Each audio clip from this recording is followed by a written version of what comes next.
It has been 26 days since a heavy military conflict erupted between the United States and Iran in late February 2026. Following a series of U.S.-Israeli strikes, the Iranian military retaliated. Their target was not a military base, but the narrow stretch of water connecting the Persian Gulf to the open ocean, the Strait of Hormuz. They instituted a total naval blockade.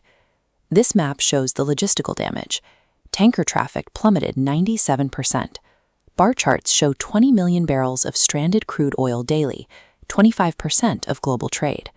The blockade also traps 20% of the world's liquefied natural gas, forcing suppliers to invoke force majeure.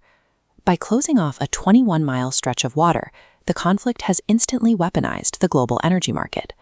The price of Brent crude, the primary global pricing benchmark for oil, immediately surged past $120 a barrel.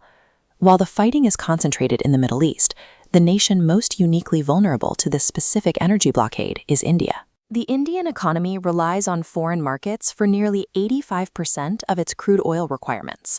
Historically, roughly half of that volume originates right inside the blockaded Persian Gulf. The crisis hits closer to home than crude oil, because 90% of India's liquefied petroleum gas, or LPG, arrives through Hormuz. The country is facing a severe cooking gas shortage.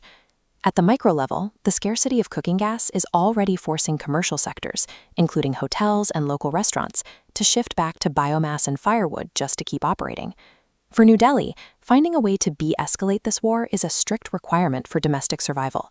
A prolonged blockade threatens a widespread economic collapse. To navigate the crisis, Prime Minister Narendra Modi is relying on strategic hedging. This is a foreign policy approach where a state protects its national interests by avoiding a strict binary choice between two warring powers. This map visualizes the diplomatic tightrope. New Delhi actively maintains functional relationships with Washington, Tel Aviv, Tehran, and Moscow simultaneously. This multi-directional diplomacy opens a crucial survival tactic, the Russian safety valve. With southern maritime routes choked off, India sources its energy from the north. By March 2026, Russia emerged as India's primary crude supplier, accounting for nearly 44% of the country's total oil imports. To make this volume work despite ongoing Western sanctions against Moscow, the Indian government is utilizing specific U.S. waivers and processing transactions through non-dollar payment routes. By exploiting this geopolitical loophole, India secures enough energy to bypass the Hormuz blockade and keep its industrial sectors online. Sourcing Russian oil solves part of the problem, but India still needs targeted access through the strait itself. They are achieving this through back-channel diplomacy. Behind closed doors, Indian officials engaged in the Hormuz toll negotiations, directly with Iranian President Masoud Pezeshkian and his administration. These talks yielded a rare, tangible success. Tehran recently granted safe passage to two Indian-flagged LPG tankers, allowing them to sail straight through the otherwise closed military blockade. Iran agreed to this exception because it needs to avoid total global isolation. Iranian leadership respects India's refusal to publicly condemn the initial strikes, rewarding that silence with cooperation. By maintaining a functional neutrality, New Delhi successfully converts diplomatic goodwill into exclusive physical access to blocked resources. India is also scaling up its mediation efforts globally. By holding the 2026 presidency of BRICS, the intergovernmental organization of major emerging economies, New Delhi has a formal, neutral platform to facilitate dialogue between the warring sides. The government has to push for peace quickly because of a massive demographic liability. There are 10 million Indian expatriates currently living and working in the Gulf, whose lives are now at risk.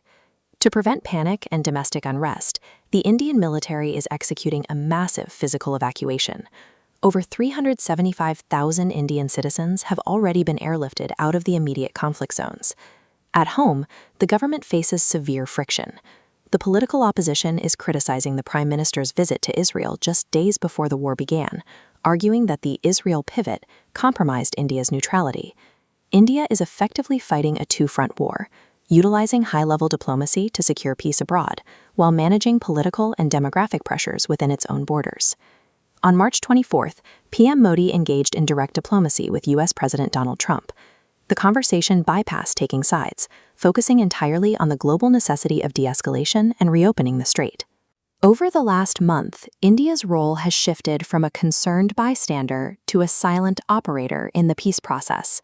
New Delhi is now facilitating the back-channel messages and maritime corridors that the primary combatants cannot open themselves.